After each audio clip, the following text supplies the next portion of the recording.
Hindi ako marunong mag-French ho. Hanggang doon lang ang French ko. French fries pwede.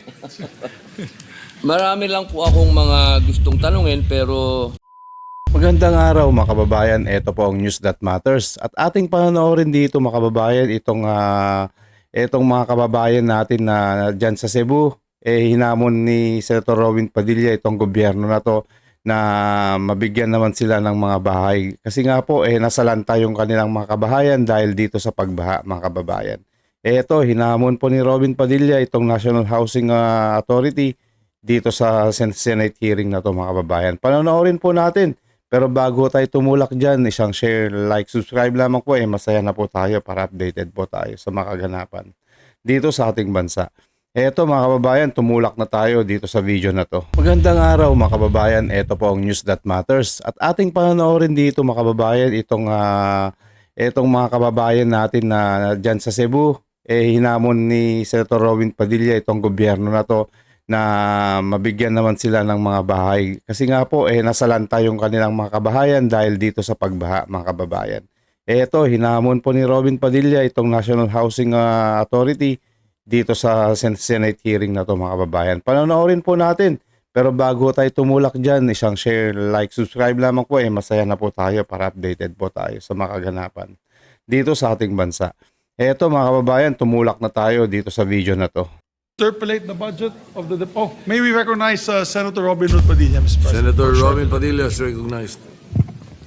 maraming salamat po Ginoong Pangulo at sa ating pinunong mayorya sa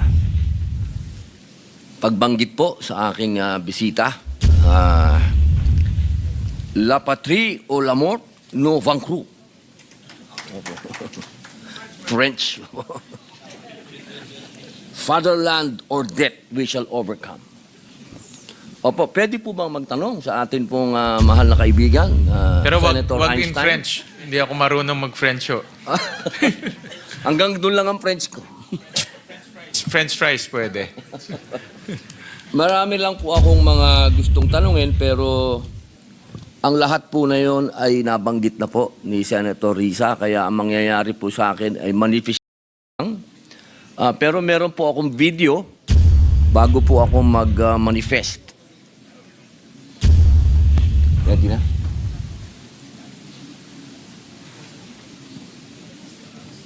Sir.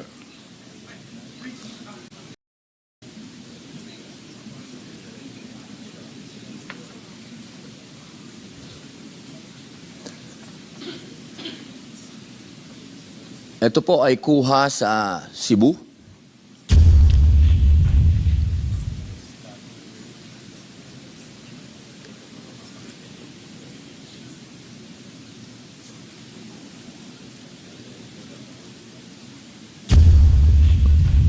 Na-interrupt po ang video, pero malinaw naman po doon sa video, nakita po natin na nakalulungkot po ang sitwasyon na ito sapagkat dito po nagkaroon po ng Lina Law at ito po yung RA 7279 settlement.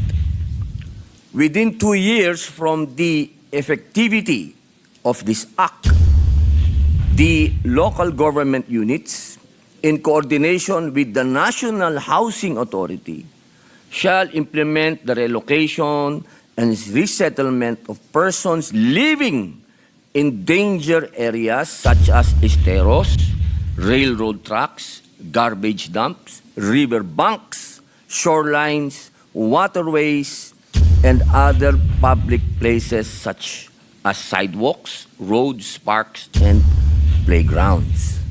The local government unit, in coordination with the National Housing Authority, shall provide relocation or resettlement sites with basic services and facilities and access to employment and livelihood opportunities sufficient to meet the basic needs of the affected families. Nais ko lang pong magkwento po sa inyo dahil hindi lang po ako galing sa Cebu, galing din po ako sa Negros at galing din po ako sa Bicol Region. gusto ko pong ipaalam sa ating mahal na ahensya na aking pong partner sa loob ng 3 taon. Marami din po kaming project na nag-umpisahan ng NHA.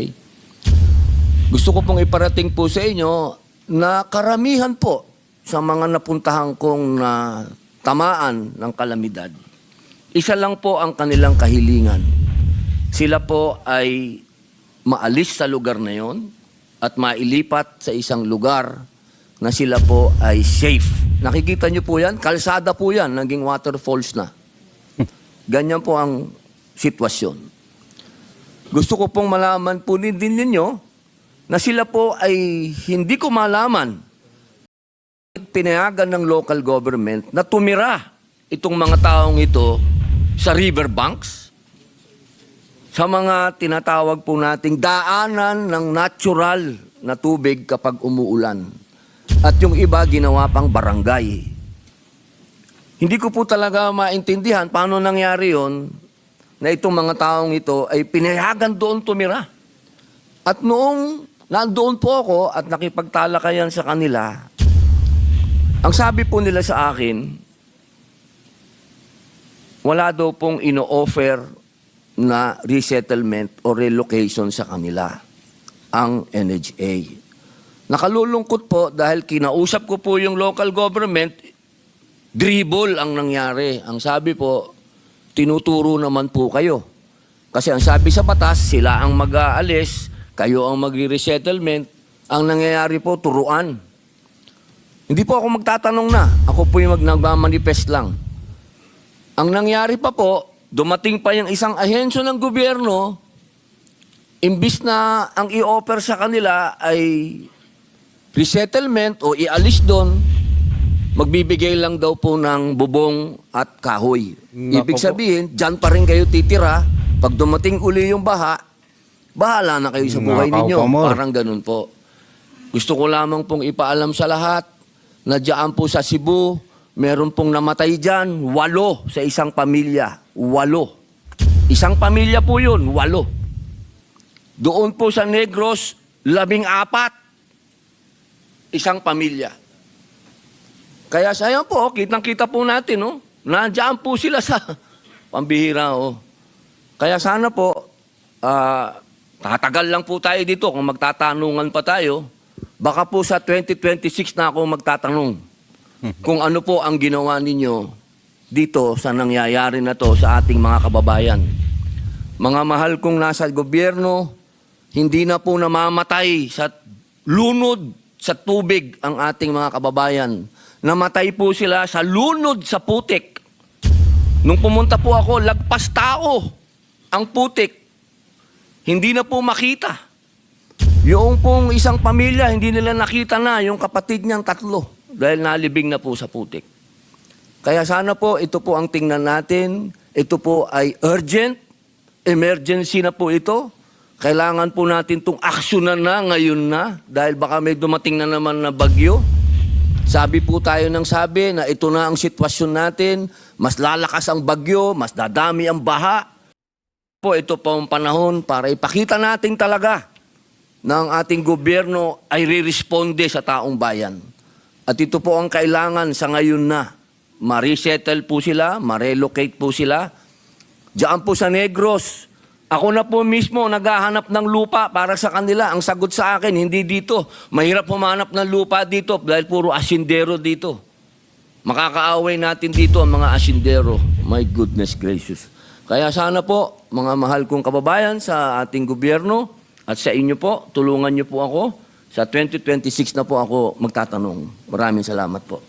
Maraming salamat, Senator. Maraming salamat, Senator Robin. At loud and clear po ang inyong mensahe sa Department of Housing. At nanggaling rin po ako dyan. At tama ko kayo, yan talaga ang sigaw ng mga kababayan natin sa Cebu, particularly sa Talisay, sa Cebu City, sa Mandaue, na mabigyan ho sila ng disente at ligtas na pabahay. No? Ayaw naman ho nila tumira doon, pero dahil sa hirap ng buhay at wala rin paglilipatan, kumbaga napuwersa ho silang tumira ho doon. Pero ang DSUD at nakikipag-coordinate po sa mga local government units, very challenging dahil bibili ho ng lupa.